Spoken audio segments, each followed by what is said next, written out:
fascinating. Dude, you should check out these box office numbers. Endgame is so close to overtaking Avatar as the #1 movie of all time. Dude, I thought you said you were buying us tickets to see Endgame again, not look up box office crap. But dude, it's like neck and neck right now. Mm-hmm. Can you believe it's actually been 10 years since Avatar came out? Can you just book the tickets now? You know, all this Avatar talk kinda makes me want to watch it again. Wait, what? You know, I think I might watch it. Dude, what about the tickets? I think it's time to go back to Pandora.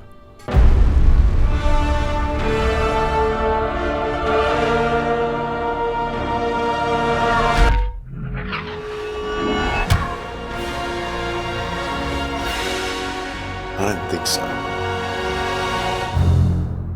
Well, I hope this puts an end to that Avatar talk. Doug?